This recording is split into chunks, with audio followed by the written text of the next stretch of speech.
5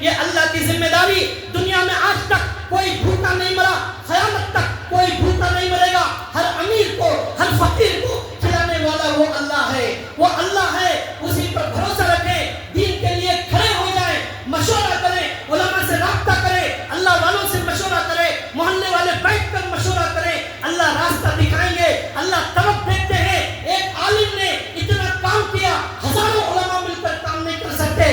دل میں طرف ہوگی, اخلاص ہوگا, اللہ ضرور کام لیں گے. اگر طرف نہیں ہوگی, اللہ ہمارے سے کام نہیں لیں گے. میں معافی چاہتا ہوں, آج آپ کا وقت میں نے 10 منٹ زیادہ لے لیے ہیں, معافی چاہتا ہوں. آپ جو ہے معاف کریں. اللہ سے دعا ہے اللہ تبارک و تعالی ہمیں سنی ہوئی بات پر عمل کی توفیق عطا فرمائے. وآخر دعوانا ان الحمد للہ رب العالمین.